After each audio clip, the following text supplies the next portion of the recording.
Bernard, he comes in first. We got to flip a coin to see who's gonna do the walk. It's Bernard, and Bernard earned that, justifiably so. But wherever we go, the champion would be able to say the title was this, that, and the other. So we are now humble.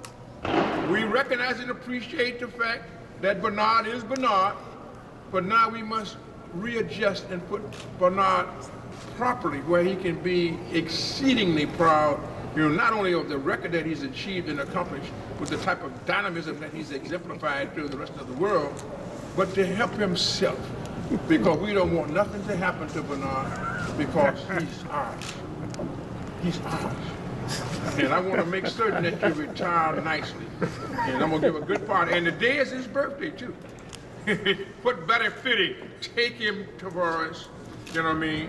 And do your thing, baby. You know what I mean? You have to shake him up because he's stubborn. So don't be gentle. Be firm. This is Tavoris Cloud. Yes, yes, let me have him there. This old glory makes you ever wave. Yeah. First Cloud, y'all. Light heavyweight champion of the world. And still, light heavyweight champion of the world. Hello, Brooklyn. First of all, I want to thank God, HBO for putting on this fight.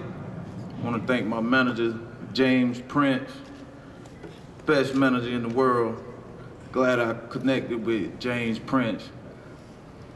Things starting to get a lot better for me. I want to thank my promoter, Don King. I want to thank Bernard Hopkins for basically calling me out for this fight. You know, it's kind of weird when a champion get called out, but hey, like you say, he's different. And, you know, I'm willing to accept the challenge. You know, I don't duck, I don't run. Only thing I gotta do is call my name, I'll be right there. So I wanna say hello to Nazim. Been a minute since I seen you. Glad you're still doing well. You know what I'm saying? And March 9th, I'll be in great shape. And I'll be here to put on the fight of my life. You know, a lot of people asking me, they're saying, with all the experience of Bernard Hopkins, all the tricks, you know, this and that, you know, how you gonna do it? And shit, I only got one, I'm gonna do it by throwing punches. You know, that's how every fight is won. You got to throw punches to win fights. So that's what I'm gonna be doing, and that's how I'm gonna win the fight. I'm gonna definitely win the fight by throwing punches. You know, and hey, I want to thank the Barclays Center for having me here and putting on this event March 9th. And hey, the rest of it, hey, we gonna see. Thank you. Thank you. Kentucky Derby, he can't run. He's finished. They usually make him out of glue for kindergarten. So Don workers, Al Harper, anybody right here, you better pitch your new slip in for another job somewhere else, because after March 9th, y'all gonna be looking maybe to work somewhere else.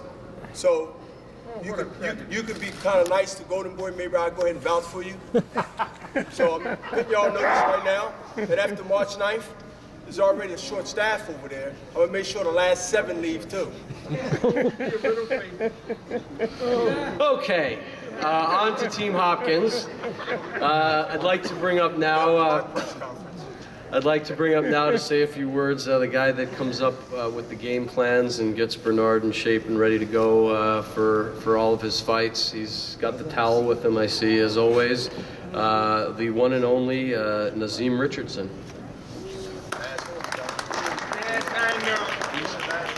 Yes, I know. And It's your last horse. he's gonna ride a Triple Crown. I don't see Assalamu alaikum. I don't see a deep state. Hello, Brooklyn. It's Brooklyn in the house. Without a doubt. I'd like to thank everybody for coming out. There's not a lot to be said in behalf of Bernard Hopkins, because anybody who knows anything about boxing on this level knows Bernard Hopkins. This young man over here, Tavoris Cloud, you may not be familiar with it, but I'm familiar with him. Exciting fighter, dedicated fighter, focused fighter, very dangerous. Don't look at stuff like you think about the Capillo fight. Don't look at that stuff. I don't even watch that tape. Yeah, I mean, it doesn't even register. I know the kid was. I know what this kid is capable of doing, and I can see he wasn't up for the fight. So them kind of fights you can't even measure. He's gonna be up to fight a legend. He's gonna bring his A+ game to deal with the legendary Bernard Hopkins, and we expect that, and we're prepared for that. And this man has already done some things I've seen in camp that I've seen his focus and his dedication. He's willing to refocus and give everything he has to give for this endeavor. And I wouldn't tell him nothing less because I told him I'm familiar with this kid. This kid comes to fight, and he's talented. Now, for those of you, I was on tour before Bernard Hopkins and Don King for the Trinidad camp. I was on tour with these guys. Y'all just getting a small preview. Now, as Don just said, now I'm real confused. He's just yelled he was a Brooklyn night now. When I was on tour with him before, he was Puerto Rican. He was Puerto Rican when I was on tour with him before. Now he's back in. But you know, that's the magic of Don King, man. And like I say, he's one of the icons in our sport, man. We gotta respect that, you know. But in that ring, as legendary as Don is to this sport, in that ring, what you're seeing now is a master at an art form. And this is what Bernard Hopkins is, and we need to celebrate that and acknowledge it now, that you're seeing a master in his art form. You want to see this fight because our history has shown the more dangerous the opponent, the higher his game rises, if you check his history. The more dangerous the opponent, the higher his game rises. And Tavoris Cloud is an extremely dangerous opponent. If he didn't think so, I let him know I think so. So when you guys come to Brooklyn to see this fight, be prepared for an outstanding performance, easily candidate for Fight of the Year, easily candidate for the Fighter of the Year. But support, because you want to be able to say you saw it live when you saw Tavoris Cloud and Bernard Hopkins make history again. You want to be able to say you were there. So I thank you for your time and I thank you for your patience. See you then. Well said, well said, well said. Thank you very much. Thank you, Nazim. As many people have said, it is Bernard's birthday today. He is 48 years old today. Two Kings Day. King's Day in Kings County. Did you know that? We're in Kings County, Bernard. There you go. So no birthday would be complete without a little birthday cake. And from our friends at Junior's Restaurant on Flatbush Avenue in Brooklyn, we have a cake. If everyone would now join me in singing happy birthday to Bernard. Happy birthday to you. Happy birthday to you. Happy birthday, dear Bernard. Happy birthday to you.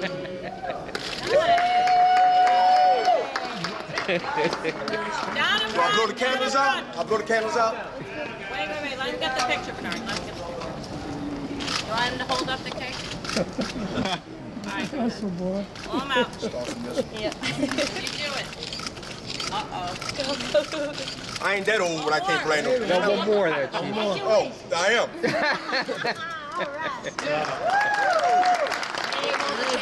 Yeah, there you go.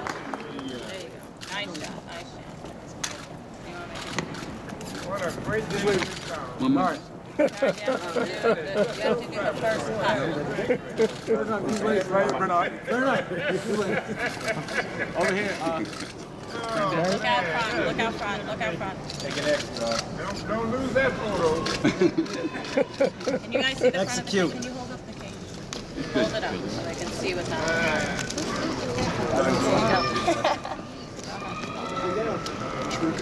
A little higher. That's cool. A little higher. Little higher. They A little want higher. a picture. That's good. So you can get the happy birthday. Coming across. Can I do one first slice? Because I'm Yeah, go ahead. starving. I haven't ate breakfast. You want to play? Your birthday, champ. I'm starving. Cheesecake. I haven't had it. The cheesecake? Yeah. Oh, I gotta eat this. Everybody know I eat cheesecake. Oh my God. geez, How much is it? It's breakfast, lunch, and dinner, it looks like. Don said I better enjoy myself now, because I ain't gonna be able to do it after March 9th. I'll take it out and give it to you. There you go. Holy smoke.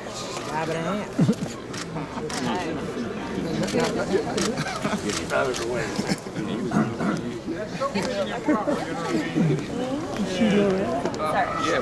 That's why I said I give it to Don.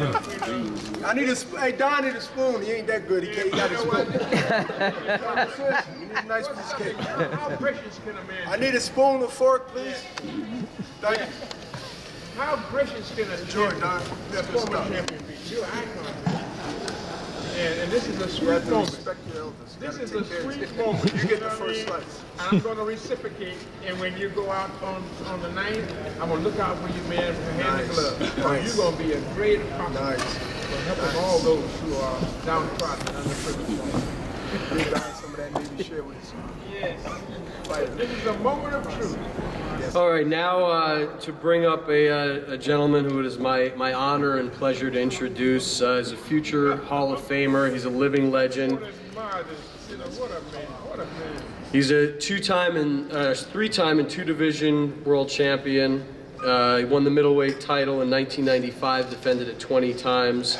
Defeated the likes of Oscar De La Hoya, Felix Trinidad, Antonio Tarver, Winky Wright, Kelly Pavlik, Roy Jones Jr. At 46 years old, he beat Father Time when he beat John Pascal in Montreal, Canada, Pascal's hometown, May of 2011, winning the WBC and Ring Magazine Light Heavyweight titles. And for those of you who didn't see that fight, he was fighting a guy who was, how old was Pascal? He was about 28 years old? 27, 28. And I think it was right before the 7th round, Pascal was taking a little while to get up off his stool in between rounds, so Bernard decided to drop down in the middle of the ring and start doing push-ups in between rounds while I get kind of bored. I get bored real quick, you know. So that's what we've got in this guy here. And on March 9th, he's going to look to break his own record and become the oldest fighter again ever to win a major world championship. He has a record of 52-6-2 with 32 KOs. He's a future first ballot Hall of Famer from Philadelphia, Pennsylvania. My friend, Bernard the Executioner Hopkins. Woo! Piece of cake. Hello, Brooklyn. That's gonna save some energy and some, some swagger. Something like that. Yeah, hello, Brooklyn. Like rapping or something. First, Jay Prince and I consider us good friends and respectful friends. He had a lot to do with pitting this fight and helping this fight rather be done pretty quickly.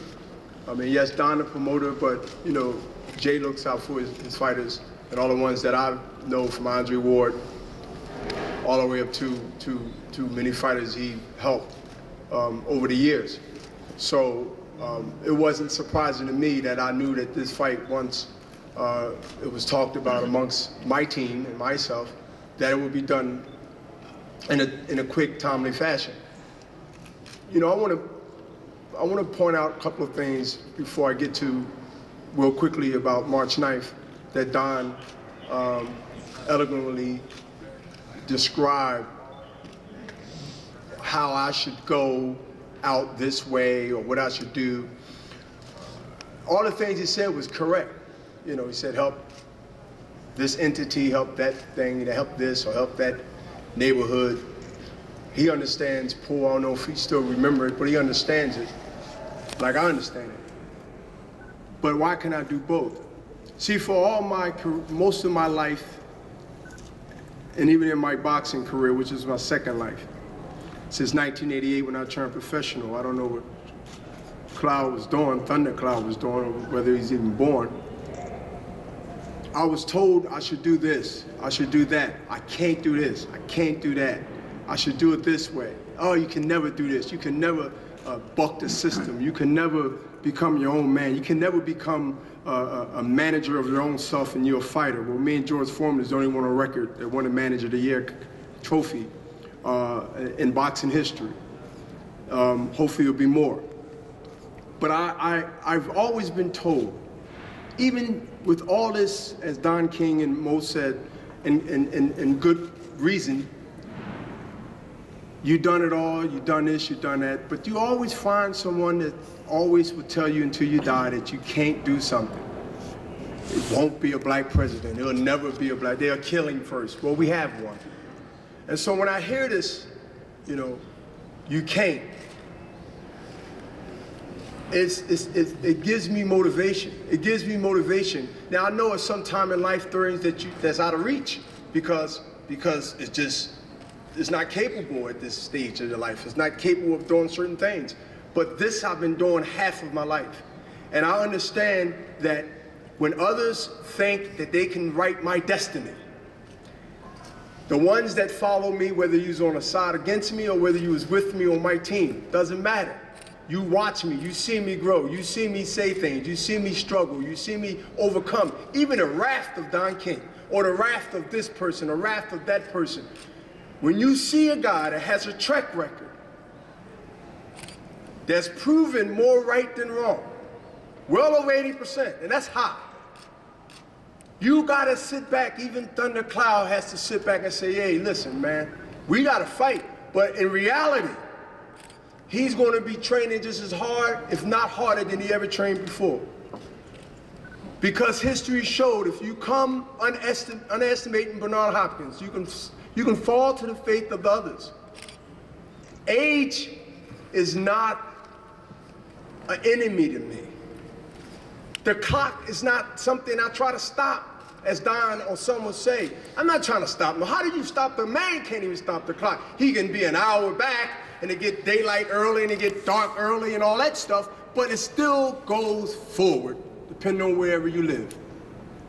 So I'm not on this thing of trying to stop the clock. Y'all promoted how I live. Y'all promoted how I'm always in shape, how my weight right now. I get on the scale right now and Cloud get on the skate right now and he got me damn near doubled in weight class.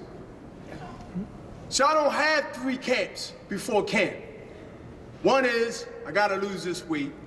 The second one is, I gotta prepare by watching or looking at film or whatever who I'm fighting. And then I gotta do the physical work. Well, to me, that's wear and tear.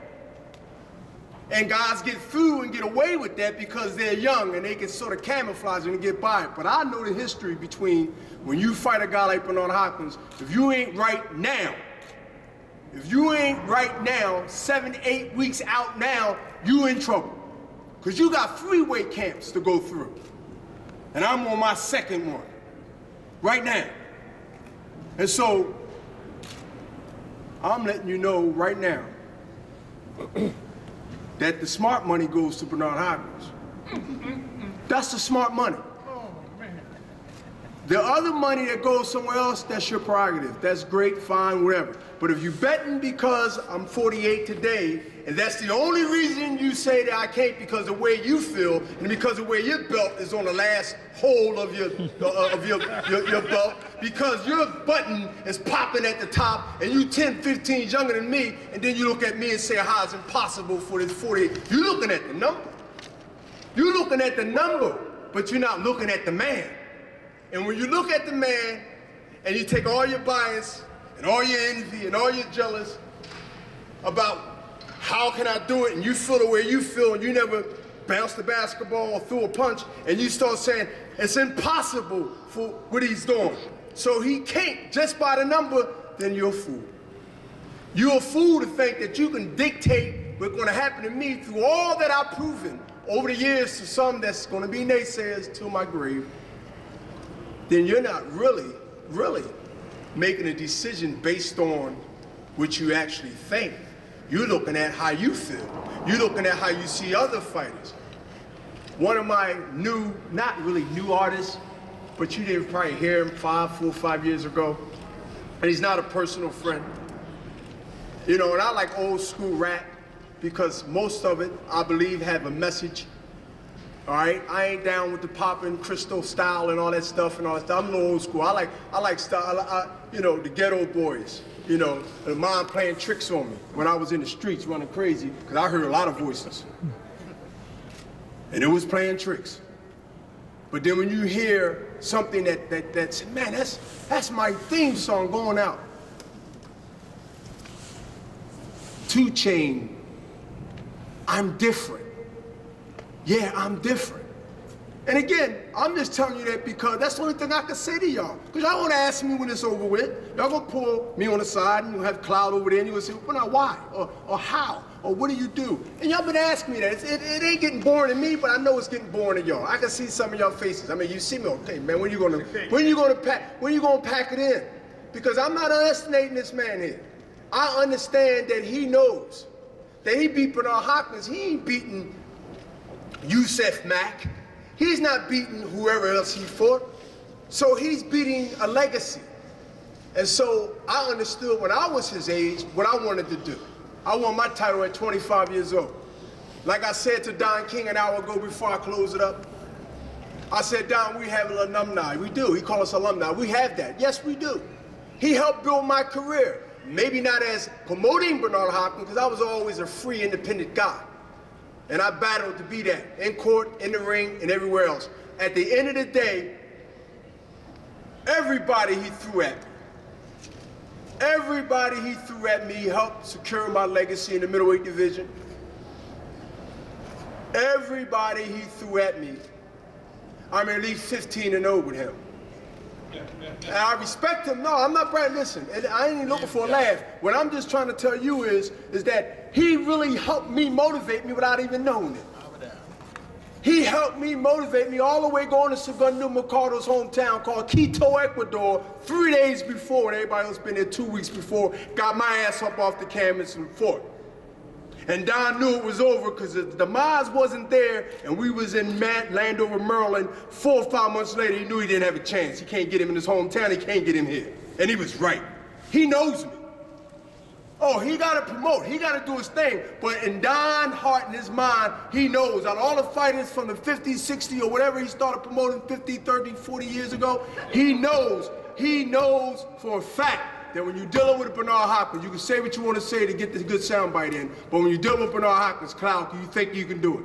You have to do it. This man has actually proved me wrong than right. And so we're here. Not too long ago, well, was long ago, but not too far from here in Madison Square Garden. You can't live in the past, no, but you can be reminded about, you can be reminded about the past. Why? Because every now and then we gotta be reminded, good or bad, about the past. Sometimes it's for you, sometimes, ooh, it hurts. But I understand the past, and I've been on both sides.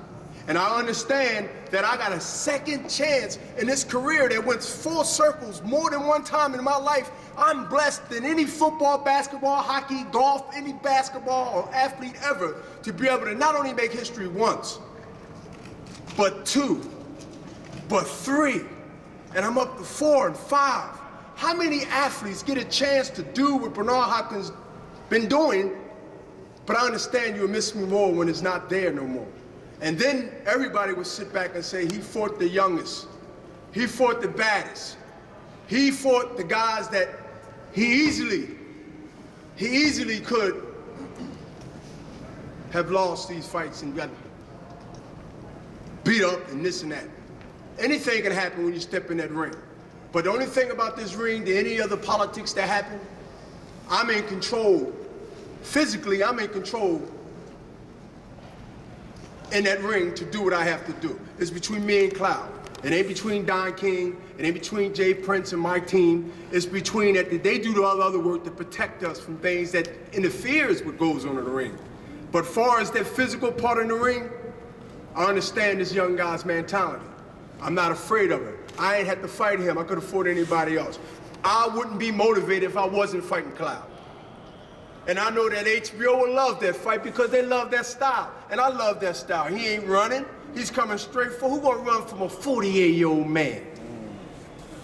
He ain't running from me. He's coming to fight. And so I gotta dig in my bag of old Philadelphia fighters back in the day. I gotta study. I gotta get on my game. And I gotta take the young boy to old school and be the professor I am and let him know his ABCs. And when it's all said and done, it's 2 things that can happen before I close. And I got a track record that says that. And I'm not saying he's anybody I fought. And I'm not saying he's better either. I don't know yet. Afterwards, I can tell you. But one thing I have a track record on, and we have an HBO executive right here that can confirm that, is that the late 20s or early 20-year-old guys' careers haven't been the same ever since. And not only did I stop making money for HBO for certain fighters, because if they can't promote the next new thing, they can't make money and the fighter can't make money. It's a double domino effect. It's called rolling down like dominoes. So I understand the economic threat that I am. And they want to sit my ass down. Go ahead home, Pop. You done enough. You trying to convince me that I should be done because you said it? You sound like the warden that told me when I had 9 years to walk off in the street, saying that you can't come back, you coming back. You ain't gonna be nothing, you'll be back in 6 months. Okay, warden, that's what y'all sound like when the ones that says that to me. Y'all that warden out here leaving out with that box in my hand with all my belongings. You can't do this, you can't do that. All right, I'd rather be the underdog than be the favorite. I never was the favorite in anything in my life. But it's up to me, and it was up to me then, and it's up to me now to change within me some of y'all thinkings, because no matter what I do, the story becomes big if something happened to me that never happened to me in my 28-year career or even came close. So don't think that this guy sitting up here thinking that I'm the old man that y'all talking. Cloud ain't crazy and ain't stupid. And Jay Prince definitely got enough respect for me to know, like, yo, man, get those cupcakes out. See, I tried to offer the man cake, he wouldn't take it. Piece of cake, piece of cake. And he ain't listening to Don either. So at the end of the day, you come to this event, come to this arena. 90% of it wasn't promoting. This was just me letting y'all understand that I heard this before. This don't get old to me. I'm a fighter. This is what I do. I just happen to be a chameleon. I can do more than one thing. So when Don and people suggest I should go do this, I should go do this, that's kind of, it ain't boring to me because it's helping people. But I don't have to tell you I'm helping nobody. Don favored for giving out turkeys in November, but I know people in the hood, I still remember he don't, that eat turkey in June because they don't got no food. So I don't have to wait till it snow to pull up like Frank Lucas and have a trailer full of turkeys in a cold November. Hell, they ain't got stove to cook it, so what you gonna give them a turkey for? Give them a dinner that's already done. So I don't come and tell you what I'm doing and I should sit down, I should do this, because I believe blessings comes in silence. I'd rather help and nobody know, and you find out and be like, he did that? He did the Joe Frazier statue in Philadelphia? He did this over here, he did that? Man, why he didn't call us? I would've went out there and covered it. No. It's not for the wrong reason. So I don't have to tell you what I'm doing. Why can't I be doing what I'm doing now on this podium in that ring, come March 9th here at the Barclays Center, and also in my other time do my other things? I'm not limited to just being a boxer. I've proven that to this man. Yes, you have. Yes, you have. I'm the only one that got away. And Cloud gonna be glad to get away after March 9th. Because not only are you gonna be upset that Don fed him to the lions, Jay Prince is doing the business, boxing, and believing this guy way. But Don, I'm undefeated with you. And I think it's very important that Cloud understand that. Is that everything is riding on you, brother. Everything is his company. I mean, Dana haven't looked for a job in 30 years. Al Harper haven't looked for a job in 40 years he's been with Don. Don't you understand that you be pitting these guys on a plummet line if you don't whoop my ass, beat me, knock me out? A lot of people lose. They counting on you, man. That's right. Don King would have to pawn his jacket. And that jacket is just as old as me. That's why we gonna take it. So I'm trying to tell you that listen to what Don is saying. Yes, we gonna take it. Listen to as the days and the weeks go by, that Don King want to make sure that you do your business. And that you do your business because, listen, his empire is on your shoulder. You're the last horse, brother. You're the last horse. There's no stable.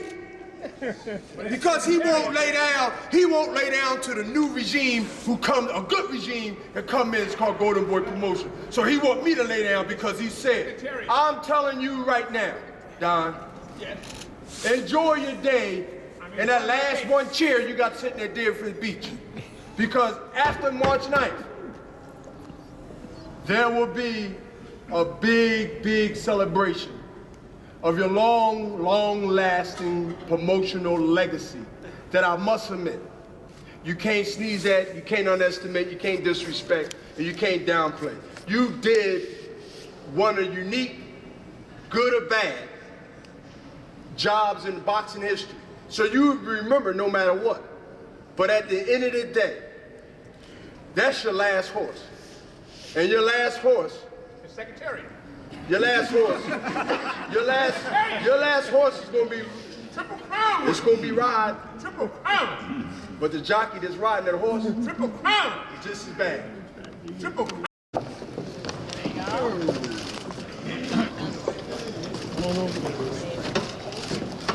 Which glove?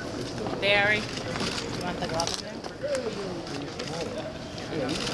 Can't- You're gonna miss it if you don't use one. You got one.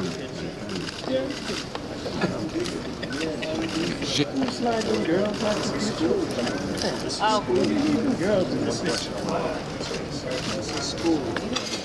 Right. They're the sponsor. They watch it now.